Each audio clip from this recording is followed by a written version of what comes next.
What's up guys, it's Mike from Bavhaustv, and today we have a E92 335i with an N55. This is an X-Drive vehicle, and we're going to be installing the new ARM Motorsports Catalytic downpipe for the E-Chassis.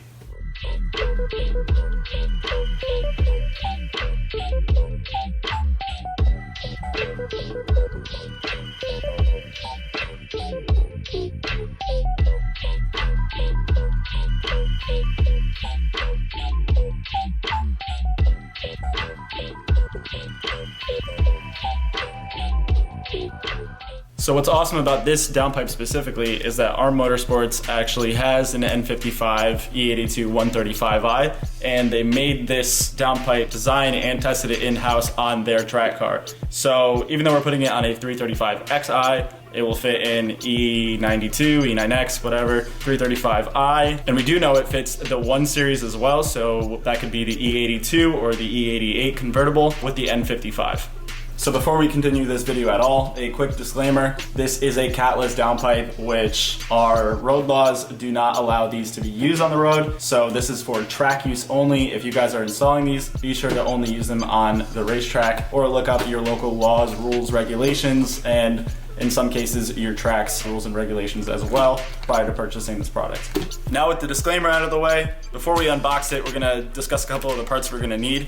So the downpipe to hot side manifold connection on the turbocharger has a gasket in there. We went with the OE. This is the L-ring, but it works just as good as the new one. It might even be the same exact product that BMW chooses to use. So we'll leave the part numbers for everything we have here in the description below, so be sure to check that out. In addition to that, we're gonna use a new V-band. We got this one from FCP Euro. Part number will be in the description below. It is pretty important to change the V-bands. These bolts commonly snap when we go to remove them, and they should just be replaced along with the gasket anytime that you remove the downpipe. In addition to that, this isn't absolutely necessary, but we're going to do it. I like to remove the stiffening plate to just get more room to put my hands in, since we are doing this in car without dropping the subframe. So the stiffening plate bolts are torque to yield. They go, I believe, 56 Newton meters and then 90 degrees. If you use these more than once, there's a risk of them breaking. Usually more than twice, they absolutely stretch and snap. So these should absolutely be replaced. There's 6 of them.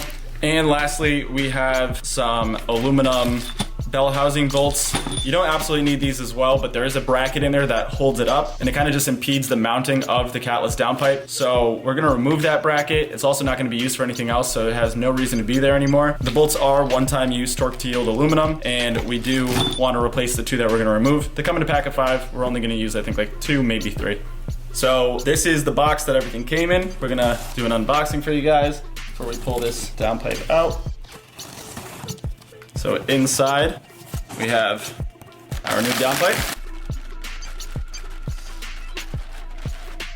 That's a cool piece. Really nice welds. I like the way that ARM Motorsports puts these together. We've used these a lot, especially on the N54s, but they're kind of my go-to at this point for catless downpipes. So we have our gasket kit and hardware kit. So should have nuts, bolts, and some crush washers. Invoice, little QR install guide, a couple of stickers, and a blow pop. Blow pops are for technicians. You're not gonna get these if you're paying someone else to put these in. Now that we got the blow pop installed, we talked about everything, let's go install this catless downpipe.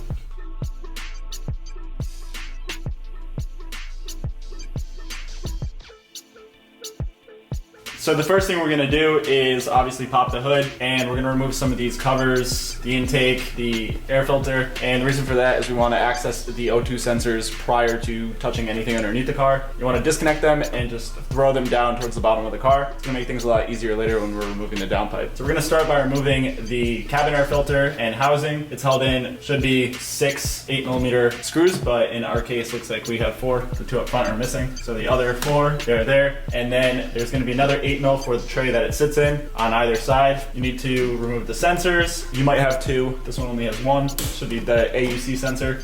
And you just kind of pull it out, just pull the clips off, and then, oh, these weren't even connected. And then we just move it out of the way.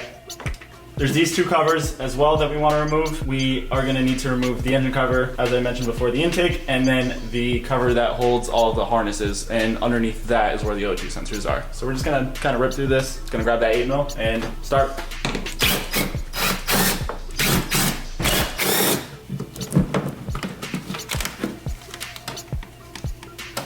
Next, we're gonna remove these two covers in the corner. They have little clips, you just pull up on the back.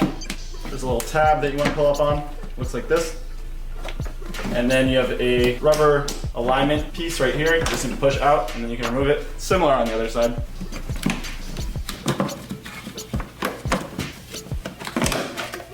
Two more 8mm in the corner. Two more of those rubber alignment pieces for the drains, one on each side. Then you just lift up and pull out. Next, we can remove the engine duty cover. You lift up from the front, be careful of the overflow hose, sneak it past, and then you pull out. It's got two tabs in the back that sit in these two positions here. There should be another rubber grommet there, but it's missing. Next, we're gonna remove the intake. Obviously, we have a Burger Motorsports intake. If you guys have an OE air box, you're gonna have the other half of it here, so you need to remove it. That's gonna require you to pull out this front air dam. It's got two T20 screws on either side there and there, and then you can remove this air dam snorkel. And then the box itself is just held in with grommets. You just need to lift up on it. The harness on the driver's side, or these three harnesses, sit in little brackets with rubber receivers on the air box. We'll show you guys how to remove those prior to removing your airbox because we still have to do it. But for us, it's just going to be one of these two screws. We're going to go with the back one. You guys will also have to remove this back screw on a stock airbox. So we'll start there.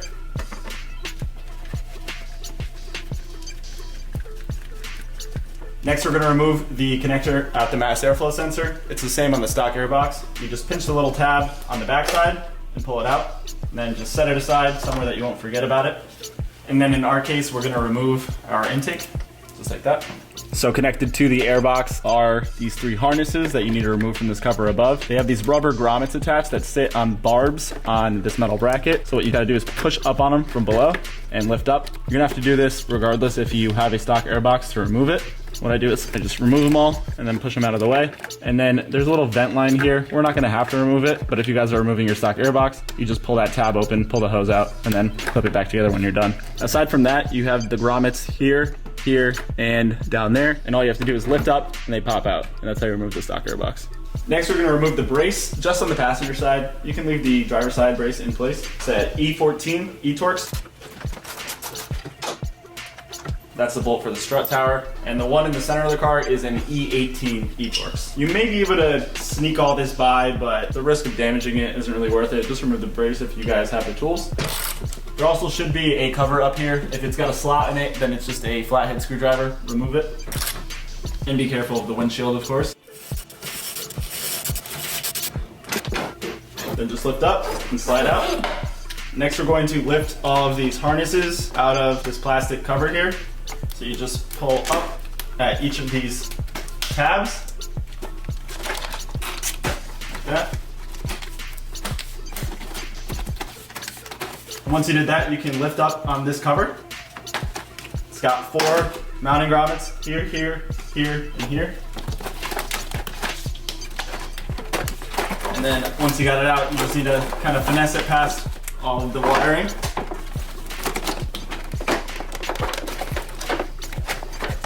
Like that. And here's those grommets for the mounting points. So now we finally made it to the O2 sensor connectors. They sit right over the cylinder 5 coil pack underneath all this wiring. So what you're gonna do is push on the metal bracket and pull the 2 O2 sensor connectors out.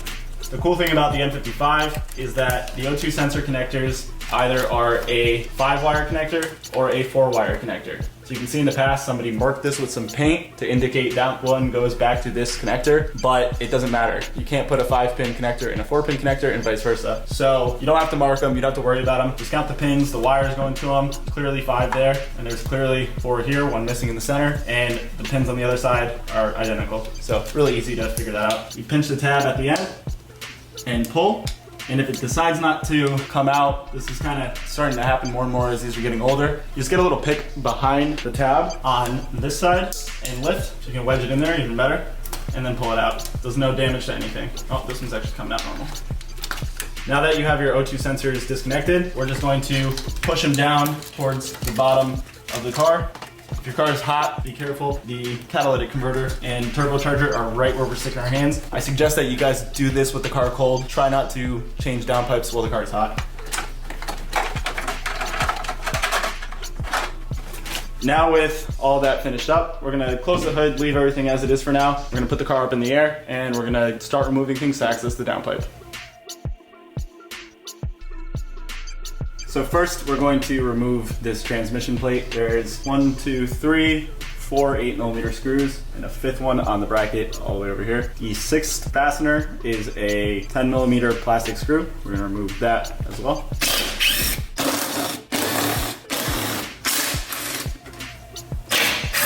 And then just pull it down and back.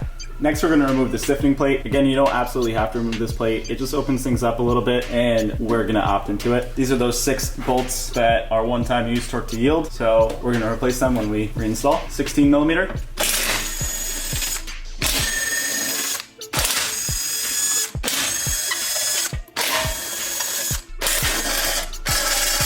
Next, we're going to remove the downpipe to midpipe connection flange. It's held in with 12mm nuts. The stock setup probably has studs, but they broke at some point. If you guys need to remove some crusty, rusty studs, there's plenty of videos. I think even we have one on a E39 M5. It's very similar. You guys can check that out on how we remove the studs. But in our case, everything's nice and new hardware here. We have a 13mm in the back and a 12mm up front. These are the OE 12mm BMW exhaust nuts, but probably just some aftermarket hardware store bolts.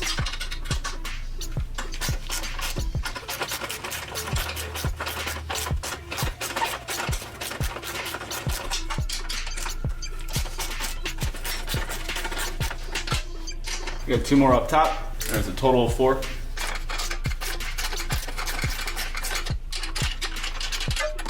This last one can be difficult to get to, but should be able to get on it like that. Once you have them all loose, we're gonna take an impact and just release them the rest of the way. I'm just using a 1/4 inch. Just make sure you're properly counter holding the bolt in the back.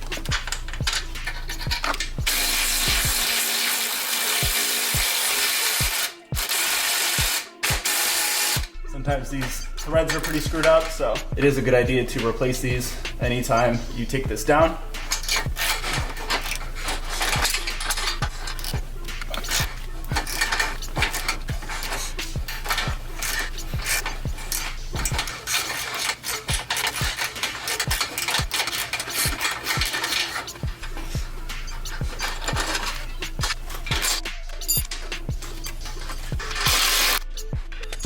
Just gonna knock this one out with the center punch. Now our mid pipe is released. We're gonna go drop it a little bit more over by the trans brace.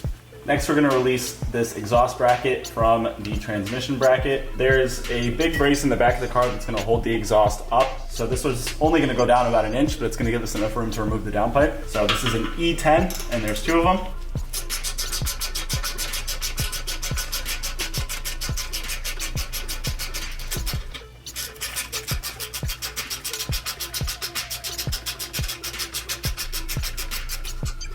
Just like that.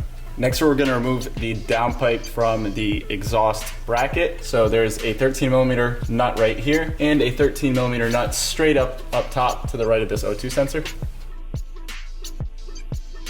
So we're gonna start with the one up top.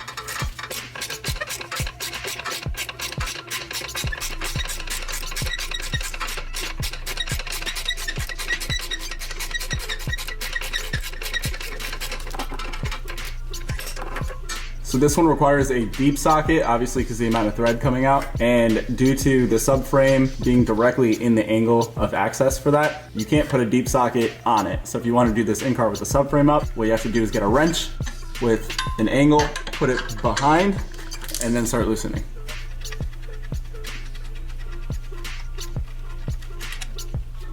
Next, we're going to remove these 2 torque to yield transmission bolts that hold the bracket in place. It's an E18. We're going to use an extension and a 1/2 inch ratchet.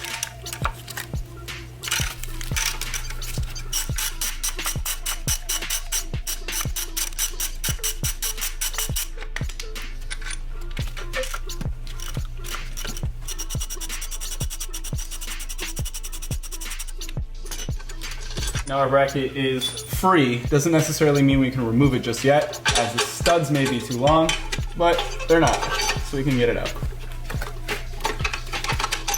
I know in some cases, especially on like the F chassis, those can be a pain to remove. So here's where things are gonna get slightly difficult. And the reason for that is you don't get access to the turbo to catalytic converter downpipe Vband from above like you do on other chassis. And it's extremely difficult to get from the bottom because the bolt is facing upwards. So what we found is the best way to access it is to take the passenger side wheel off, go in through the wheel housing, find it, locate it, and then just struggle with it until you get it off. They are heat cycled a million times over and they like to lock into place. So I'd say if you guys are doing this, take a break now. Once you access it, spray it down with a ton of penetrating oil. Do that 2-3 times over if you guys got the time, and then go after the bolt on the V-band. Maybe 50% of the time, it's going to snap. So if you feel like it's not breaking free when you're putting a lot of pressure on it, just go ahead and snap that bolt. It's gonna be a lot easier. Make sure you have a new V-band because they do break, and it's gonna be the easiest way to just get through this and get that V-band off. So we're gonna pop this wheel off. Obviously 17mm bolts holding this wheel on. Let's get the wheel off and we'll show you where the V-band is.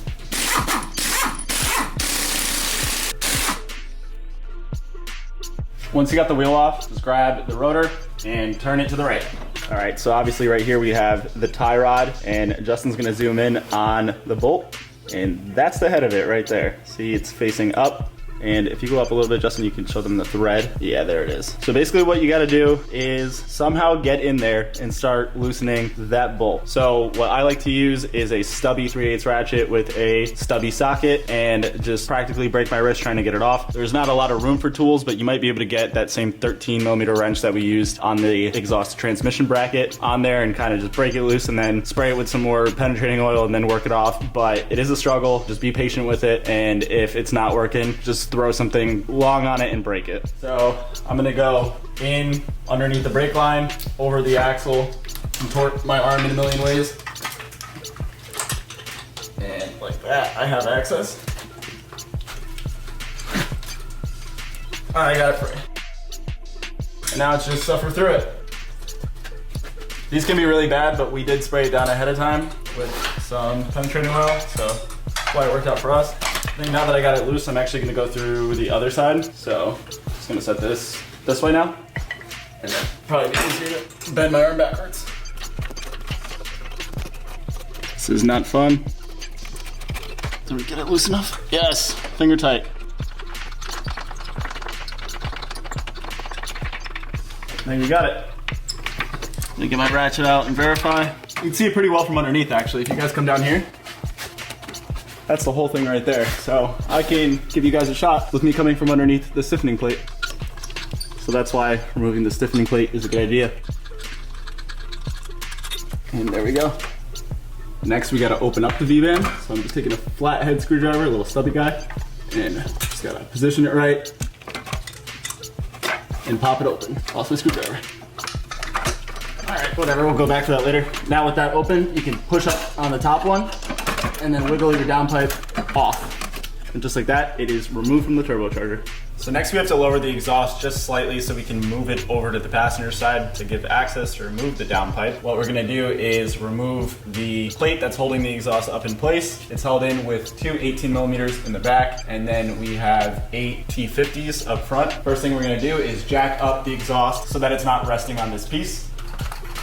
We're just using a transmission jack, but you guys can jack it up with whatever you want. You also can opt into fully removing the exhaust, but we're just gonna choose not to.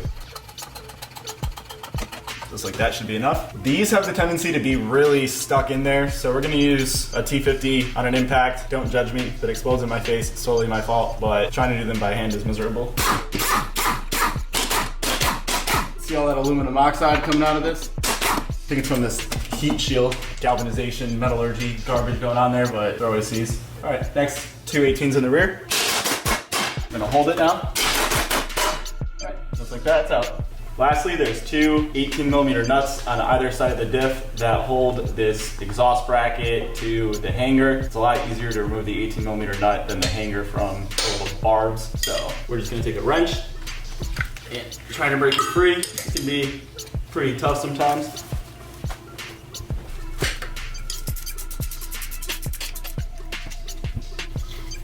So on this side, with the socket, the pumpkin gets in the way. Not a lot of room, so that's why. Wrench.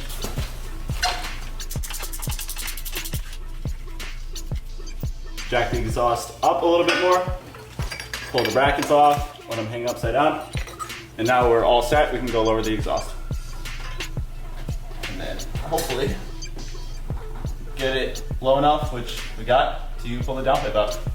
So one more thing you have to do before removing the downpipe is we have to disconnect the O2 sensors from the brackets. So this one is on the back of the cylinder head. You just need a long pry bar, get behind it, and just push it off. And the second one is for this wire. It should be in this bracket on the trans case. In our case, it's just not in. All right, moment of truth. Let's pull the cat out.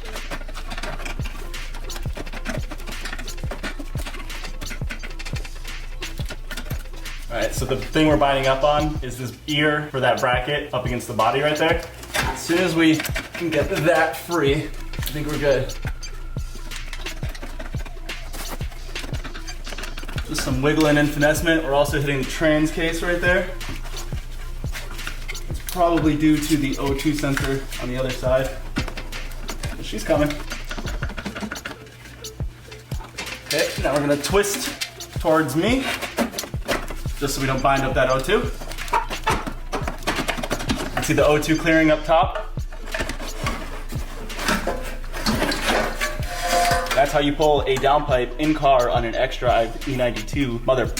So this is your catalytic converter. This is what they would have stolen off of your car during COVID times and gotten $800 for this. Right now it's pretty useless unless you need it for emissions reasons. Here's why you don't run burbles on a catalytic converter. So when you guys get your MHD or your boot mod and you turn up all your burbles and you pop and bang down the street, the catalytic converter is literally being sprayed with super hot fuel and is being destroyed. So this kills your O2 sensors, it kills your emissions, kills the cat. Buying a new cat, if you guys don't purchase a downpipe, is extremely expensive. So stop burbling without a downpipe and tunes. Let the car do it naturally. Don't just make it do it. So obviously our downpipe is significantly smaller than our cat, so the installation is gonna be way easier. We also don't have that bracket for the mounting to the transmission. And then along with that, the O2 sensors are relocated much closer to one another. So installing this is gonna be significantly easier. I also just threw these on the skizzy, and this one comes in at 5.1 pounds with the blind plugs on it, or little caps that we're gonna remove. And the catalytic converter comes at 9.6 with the O2 sensors. So assuming the plugs weigh the same as the O2 sensors, you have a 4.3 to 4 pound weight reduction by getting rid of this thing. So for the track days, better flow, less weight, definitely go with that.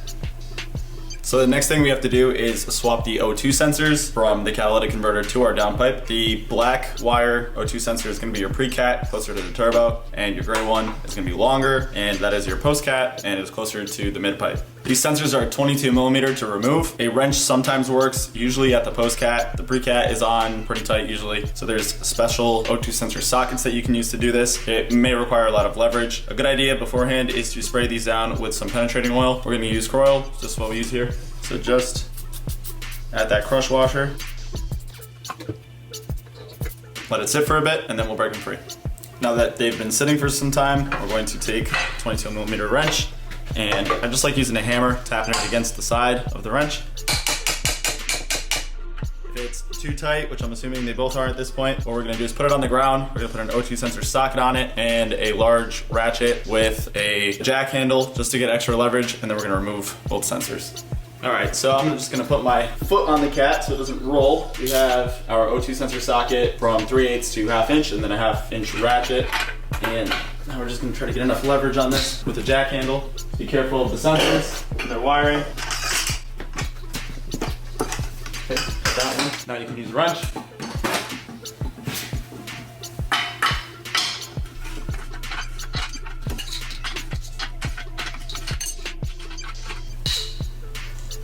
So last we were here, we had the downstream O2 sensor come out, and then we went for the upstream. We ended up with a situation on the upstream sensor where it became a lefty-tighty on it. So pretty much the threads inside here are just completely corroded, probably from the burbles, I'd say, just superheating and probably never being changed. So all that damage to the cat might have done something to the threads, but who knows. We tried literally a full jack handle and penetrating oil and sprayed it down forever, and then eventually our tool even started to slip. We were using our 22mm O2 sensor socket, so it did cause cause us to have to order a new upstream sensor. You could try to fight this out, but once it kind of tightens up like that, there's really no chance that thread's gonna be good. And I'm not really worried about the condition of the cat thread, but obviously if that's damaged, then the sensor is damaged as well. So we're not even gonna put the effort in. We got the new sensor, and now we're going to install them. Regarding the sensors, this happens maybe, I'd say, a third of the time, where one of these sensors will end up not coming out or taking threads out with it. So maybe have them prepared. I'll leave the part numbers for the upstream and downstream O2 sensors labeled in the description below, so be sure to check that out. But now that we got that out of the way, let's grab the new ARM Motorsports downpipe and install these O2 sensors. All right, so this is way more manageable. Obviously they have these little bung caps on them. You just take them off. This is for if you guys are not running O2s, then you keep these on, but no reason for us to not have O2s. So we're gonna take the new one out. We just got a Bosch, it's the OE. They do have some anti-seize on them when they're new.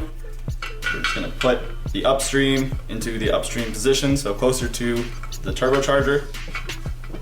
A lot of times people over tighten O2 sensors. They're not going anywhere. They don't need to be over tightened. You're only hurting yourself in the long run. So I just put them in by hand, get them tight, and then eighth turn, quarter turn, just go until it stops with wrist tight, and that's it. You don't gotta overdo it. You can decide if you want to anti-seize these. I'm not sure what type of anti-seize they use, so I'm just gonna go easy on tightening it. O2 sensors can be sensitive to certain chemicals, so that's why I try not to put anything on them that shouldn't be there. Okay.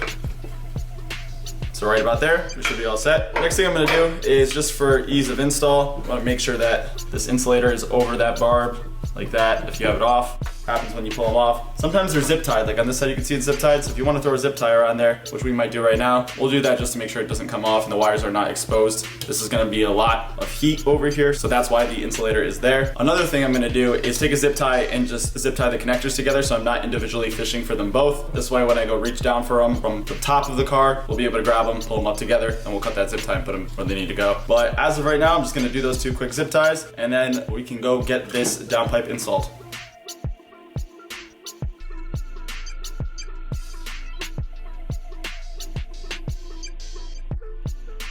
At this time, you want to grab your Vband and your exhaust catalytic converter gasket.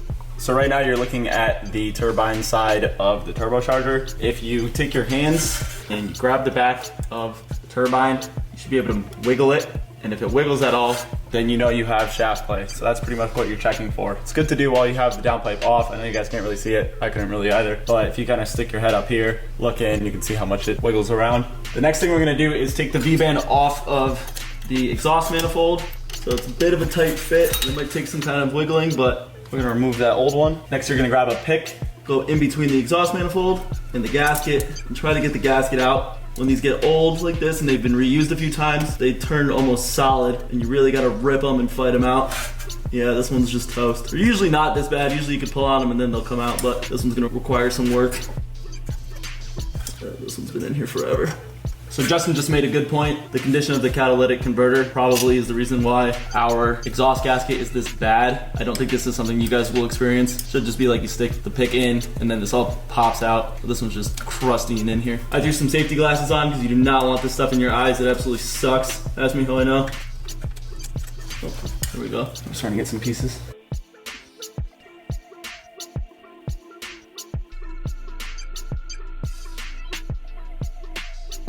Want this to be really clean, so I'm going to take a nylon brush, not use any brass or steel in here because you don't want to just introduce a single piece of metal into that turbocharger.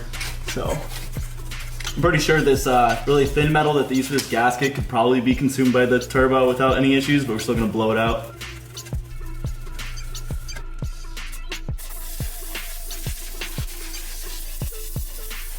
Once you have it sufficiently cleaned, take your new gasket and just press it into place.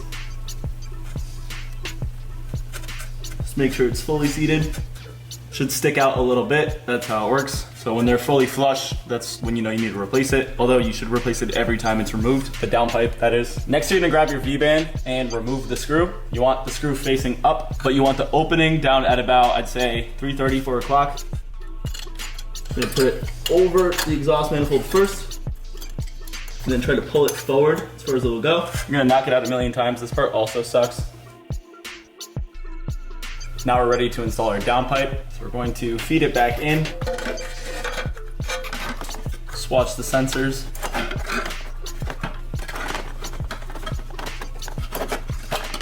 All right, we're in.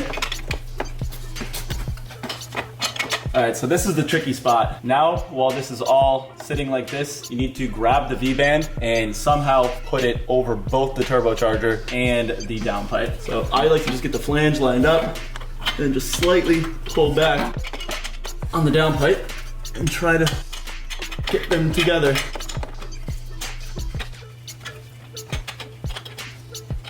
Once you have it over both sides of the flange, you can give it a wiggle to make sure that everything is in place, but you want to hold the V-band, and then you're going to go with your hands and squeeze the V-band as tight as you can. After that, grab your screw. I think we're going to go back in the other way. Now I'm coming back from above the axle where we removed the screw from, and I'm putting the screw back into place.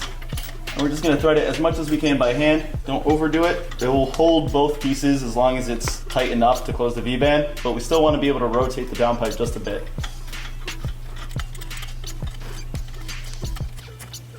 Okay, right there it's finger tight, but I can still rotate the V-band into the position I want it.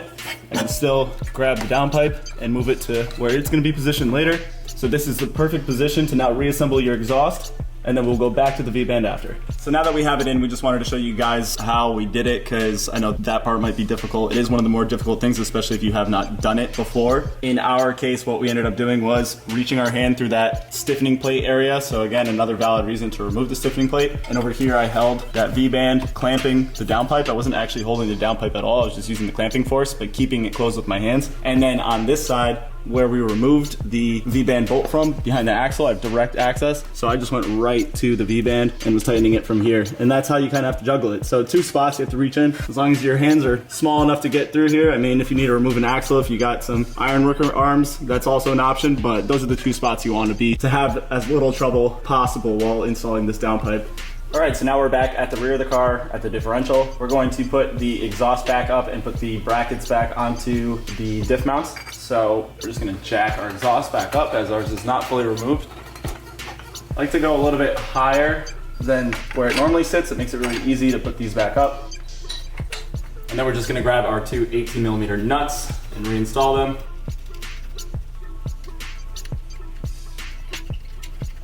Using our ratcheting wrench, we're just gonna tighten them up a little bit. You really don't go that tight, and again, it's gonna be hard to get a torque wrench on this one, so we normally just do as tight as you can go with the wrist. That's it. Next, we're gonna reinstall our V-brace in the rear. So I'm just gonna put this up in a position like this and get a couple of these T50 screws back in. These might be torque to yield and might have the designation to replace every time. I know the threads get awful in them. It wouldn't be a bad idea, so we'll throw the part number in the description below for them. The 18 mils in the back, I wouldn't say are that necessary, but these do suck. We just didn't think about it. That's the only reason we don't have them. Once you get 2 of those in, they'll kind of hold up. We'll put the 18s in the back in. Some anti-seize might work here too, but whatever. Don't go tightening up one at a time either. Put them all in loosely and then kind of see where the thing positions, because you got a lot of room to move this thing around. I always look at the old marks of where the bolts used to be and try to line it up best that way. Last one.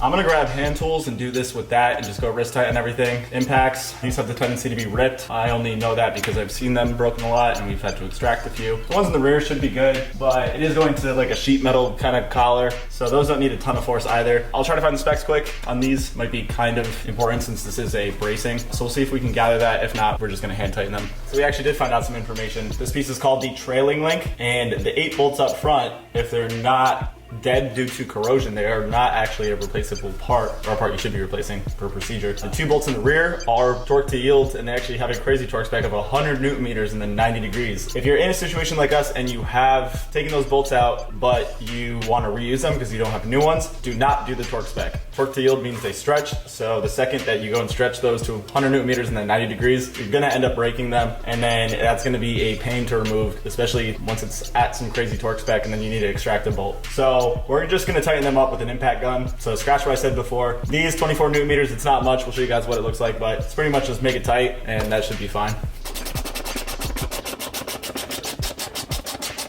So I just like to line up one on each side, and then we can drive them all in.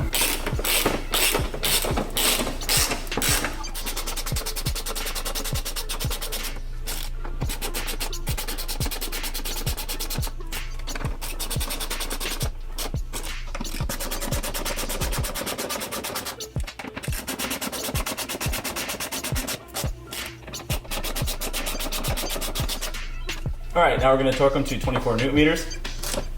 Yeah, we're already there. So my hand is already tight. I'm over the spec by a couple Newton meters.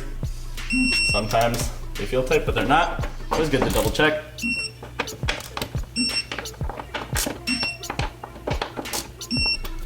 All right, let's go torque up the two in the rear. Again, I'm just gonna use an impact gun, but if you guys wanna replace them, we're gonna leave the part number in the description below or the two bolts at the rear. So we're just gonna tighten these up, 18 millimeter. Don't go too much, especially if you're reusing them. Know when to stop. Once it starts to have some resistance, that's when you're gonna start doing that like torque to yield stretch sequence. So if they decide to break early, that might even have been too far. So just be careful. So I pulled these down obviously, but just to show you guys, you wanna take these now and just shove them up as far as you possibly can. Just think about trying to grab them from the top and put that effort into getting them there from the bottom. So I like to just find something that I can grip and put them on top of it. I think right now I'm on top of the exhaust manifold itself where it mounts to the cylinder head, and that should be more than enough to reach. Next, what we're gonna do is line up our exhaust and our downpipe. This is why we left it loose. So the way we're gonna do this is by just eyeballing it like so. You can see the angle has changed dramatically from where we thought it was good before. You're gonna take your hardware set for this mating surface between here and here. So you're gonna have a bolt that comes from the back, comes with a solid washer from the back, through the gasket, onto a crush washer, and then the nut. So I'll show you guys. Solid washer, bolt, goes through. I like to grab the gasket, put the gasket in, slide it through the mid pipe, crush washer, and then nut. Do that 4 times.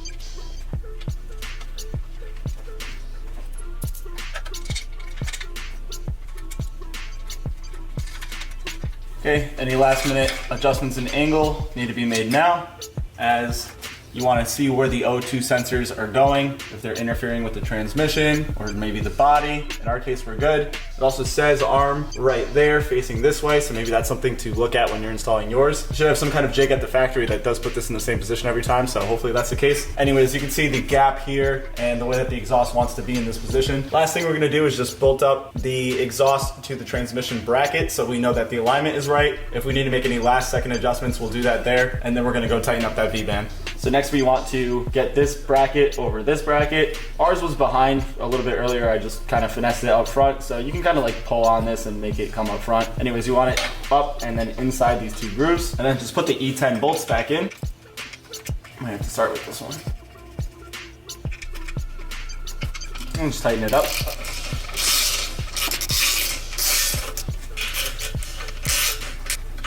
So now that we have the exhaust back up into place, we're gonna go tighten up that V-band, opposite of what we did before. Just a 13 millimeter on a small 3/8 ratchet. I'm using the flex head ratchet for this purpose, so I can get a 90-degree turn in here. We're just gonna go wrist tight. I think this goes something like 13 Newton meters. It's nothing crazy in the first place, so nothing you can't do by hand, and every time we do them, we over torque them anyway. So I'd say just as tight as you can get it. I usually like to see the clamp kind of close a little bit. And that's just for insurance. Let's just say you hit something underneath the car. You don't want the exhaust ripping the downpipe off the turbo. So I always go a little bit tighter.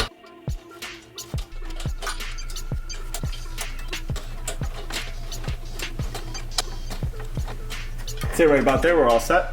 So now that the V-band is connected onto the downpipe, now we have to connect the downpipe to the mid-pipe. We're just gonna start by tightening these up.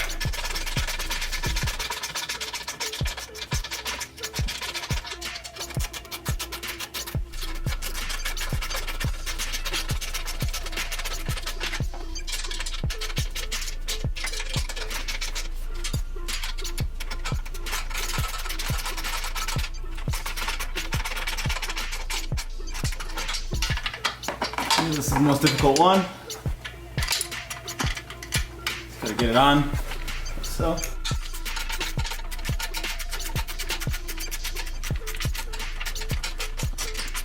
Okay, I'm gonna go pretty wrist tight with this one. I'm gonna actually make it tight.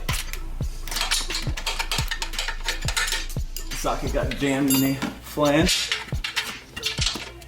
Once you get them tight enough, the bolts shouldn't spin at all, just the nuts. These also surprisingly have a pretty low torque spec, something like maybe 13 to 19 Newton meters. So I just go wrist tight and then just make sure that they're all kind of maxed out. It's significantly over torque to be doing what I'm doing, but you don't want any issues with this later.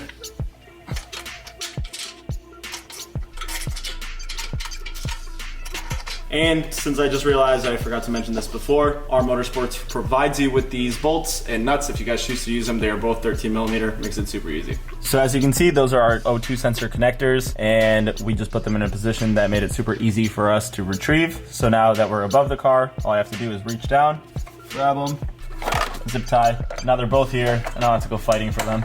So definitely advise you guys do that, especially with the zip tie together. You just get them both. Just a quick note, we had to go back underneath the car. I didn't notice that when we removed our catalytic converter, our upstream O2 sensor came off with the bracket that it's supposed to be clipped into. It sits at the back of the exhaust manifold. You can see that little U-shaped bracket. That's what it needs to clip into. So the little clip, we're just gonna go and put into the little square opening up there. Ignore the flashlight falling. So there's a little rectangular cutout that clip goes into. You just need to reach up like this, slide it on, make sure it's clipped in fully, and then you can probably see the O2 sensor just above it. It also has like a little cutout, rectangular milled piece that goes into that clip. That's what you need to put in there. I obviously did it already since we don't have the room really to show it. I just took my arm, put it up here. We grabbed the upstream O2 sensor, found the little spot that goes into the groove on the clip, and we just reconnected it. Reach up, clip it in, you should feel it going. Next, we're going to cut these sensors free from one another. And then what I'm gonna do immediately, just so that they don't fall, is first make sure that the rear O2 ends up behind the front O2 so that you're not interfering them. And then we can go and just plug them back in. This doesn't necessarily mean that they're in to stay, but it's just gonna prevent them from falling. Now the O2 sensor on this end is in a different location than it was prior. So you have this clip here. Ours was not in the first place, but yours probably was. We're not gonna reconnect this into here because there's no reason to bring the harness back and then forward again. So we're gonna ignore this harness and just work with the clips up top. So right on the exhaust heat shield is this clip right back there. What you wanna do is take your gray O2 sensor, the Bank 2, pull it up nice and taut, and back feed it just a bit so that the tension is relieved from it. And then we're going to turn it and put it into that clip. Might need to open it up with the screwdriver, just kind of gently guide it in. Definitely not the easiest location in the world, but just be patient and go easy on that O2 sensor and you should be all right. There is enough room to put both the sensors, so after you have the rear done, you can grab your front one and install it next. And in this case, we ended up in front of front O2 sensor. So we're just going to put it behind it now and put that in. All right, and with both in place, we can reconnect our upstream. I think I called it bank 1 before. There's only one bank on an N55, so that was just me misspeaking. Oh, once again, another thing to be mindful of is the vacuum lines. So there's a vacuum line here. You want to go underneath that vacuum line. It's not like it really matters, it's just for engine dressing. Pop that into place. Same thing with this one. Actually, I'm gonna put my upstream in the back just so I have more room to reconnect my downstream. And then with the rest of the wiring, we're just gonna kind of put it up here so it's not against the downpipe. Just kind of hanging out up top. Again, ARM Motorsports puts that bung in a different location, so there is more wiring here. But we just want to keep it on top of the engine. Just don't drop it down. Yeah, even back here is fine. So now we're going to reinstall the rear cover of the engine. We put a rag in here off camera. If you guys did use a rag, make sure you grab it. You don't want the engine consuming that rag. Grab these 3 wires, and only those. The rest go underneath. And finesse your cover back into place.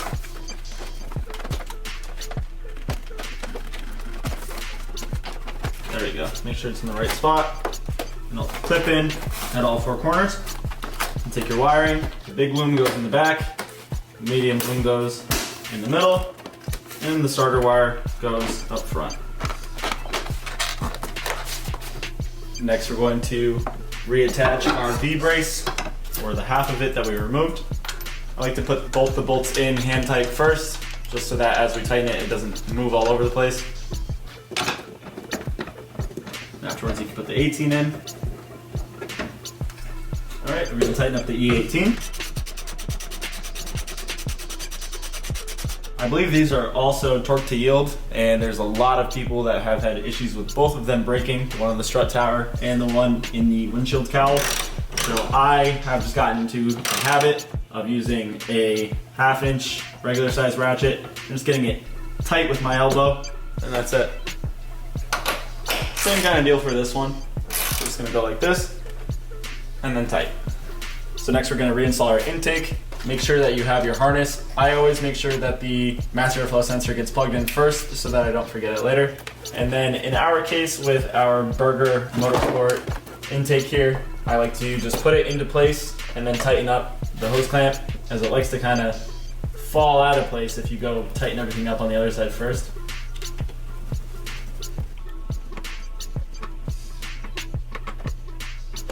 Next we're going to reinstall the harnesses on their little barbs, just like that. Make sure that they're in order. Next we're going to install the rain tray. So this is gonna go down and in, like that. Sometimes they can be more difficult than others. I don't know why, but sometimes you really gotta fight to get them in. Sometimes they're just super easy. Gonna put the little tabs back for the drains. And then we can install our cabin air filter. Before we do that, AUC sensor, just clip it back in.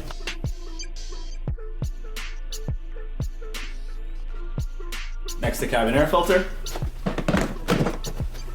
Should have 6 8mm screws. Again, we have 4. Those are all the wrong screws that we have, but I think somebody changed them because these have the tendency to strip out. It is plastic and plastic with a sheet metal screw. And then your rain tray is held in with 2 8mm. Some of these are machine thread and some of them are coarse thread. So kind of just depends on what you got. Usually they're machine thread from what I've seen, but this car has them as coarse thread, so that's what I'm doing. I'm just gonna use a little 1/4 inch impact, and the second I hear the gun chuck out is when I'm gonna stop. That one's stripped. That one's stripped. And that one's good. So it's enough for it to continue being there. Next we can reinstall the 2 ECU covers. I mean, that's a booster cover over there. Over here it's an ECU cover. Let's grab those and then we can reinstall our front engine beauty cover, and that's it.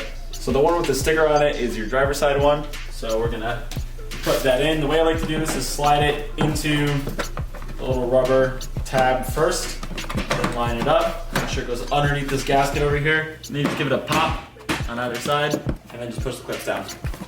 Same thing on the passenger side. Weirdly enough, it doesn't go into the opening that makes sense. It goes into the weird bead one.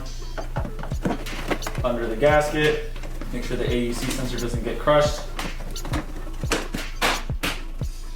Now the last piece to install underneath the hood is the engine beauty cover. It has these 2 tabs here that go into these 2 locations on the rear engine cover. This one has a grommet, this one is obviously missing. It is very common for these to fall out. They're super loose in there and they're always missing. So just make sure you look around and make sure that these didn't fall out as you remove things.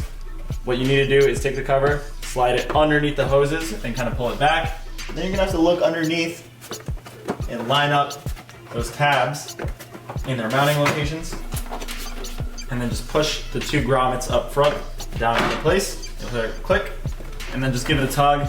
Make sure that's all properly indexed, and we're all set. Let's go back underneath the car now, install those transmission bolts, and then we can do our transmission cover as well as our stiffening plate.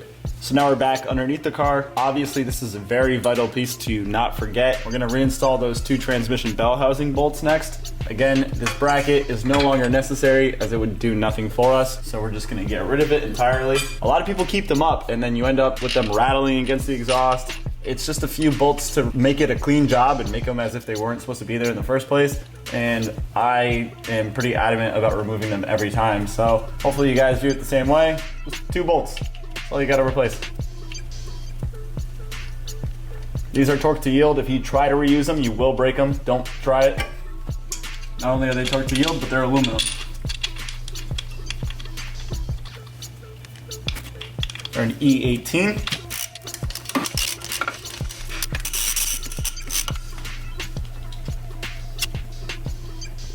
Okay, these have an initial torque of 25 Newton meters.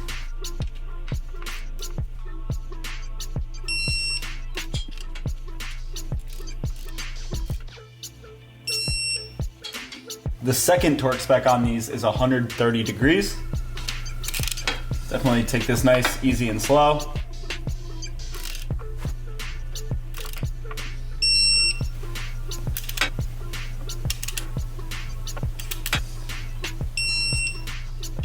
Then these have a 20-degree torque spec in addition to the 130 degrees. So whenever you see a torque spec that is a degree of angle, it needs to have a rest period in between. There's a lot of times that guys will go put the extra 20 on right away, and without letting these bolts rest for a second, you have the risk of breaking them and then having to extract them. Next, we're gonna put on the final 20 degrees on both the bolts.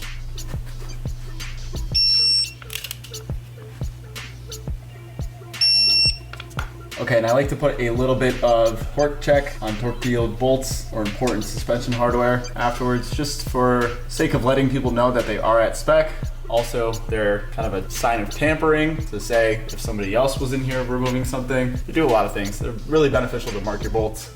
Next, we're gonna reinstall our stiffening plate. We actually have another video to film where we're gonna be required to remove the stiffening plate. So you're gonna see us reinstall our old ones. Obviously, we do have the new ones on hand. I recommend you guys do the same. These are gonna go to 56 Newton meters as a primary torque, and the secondary torque is gonna be 90 degrees. One time use torque to yield.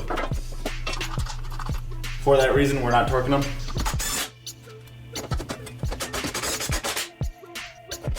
If you guys don't know what a thread feels like when you're catching it, also don't do what I'm doing and guide a bolt in. I have years of experience and know how it feels. Start these by hand if you don't know how to do it. Okay, now with our stiffening plate up, assuming that you guys did torque them to spec, once again, this is coming right off for us. So that's why we're just showing you it back on the vehicle. This is just temporary. The last piece to install is going to be the transmission cover. So we're just gonna pop that up quick for you guys too. And then we're gonna show you guys what this thing sounds like and wrap this video up. All right, so next we're gonna install this transmission cover. You wanna go underneath this little corner cover and slide the transmission cover underneath that. That's gonna be vital to you getting the right position on this. And then just make sure it's all the way forward. And then there's a little barb for the plastic 10mm nut that goes up front. Make sure that's in place. And then what I like to do is, once it's all lined up front, stick the 8mm that goes into the bracket kind of by the exhaust in first. And then it'll be held up for you after that. Again, just to at least check out. They don't have to be torqued all the way. Now we just put them in. Give them a couple threads, because if you just catch like a thread, you tend to fall out as you go and drive one in. Last one's up front for the 8mm. So you should have a total of 5 of those 8mm screws. Lastly, the 10mm up to the right. And that's it. Put the car down and start it up. Obviously, don't forget to put your wheel back on. And check the torque when you put it on the ground. So we just finished up our install. We're gonna go do a cold start and see what this thing sounds like.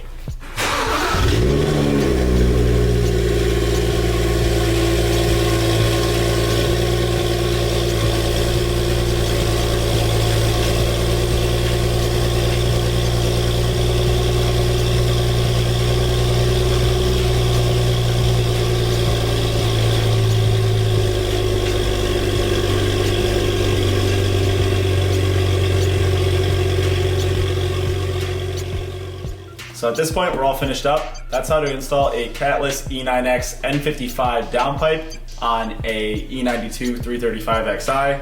Again, this downpipe should fit most of the E82s, E88s, pretty much anything from the E9X era that had an N55. So the installation might be a little bit different. Obviously, you guys that are rear-wheel drive won't have a stiffening plate. Some other things might be different here and there, but it should be the same downpipe for all of these chassis. So just follow our steps and apply them to your vehicle, and you should have no issue doing this. If you guys are interested in our content, we have tons of other stuff related to BMWs on our channel. Be sure to go like, comment, subscribe, do all that good stuff. All of the parts, tools, and torque specs that were mentioned within this video, even the ones that we didn't apply on this vehicle because we didn't have the proper bolts, will be in the description below, so you guys can do an even better job than we did. As always, thanks for watching Bavhaustv. I'm Mike, and I'll see you later.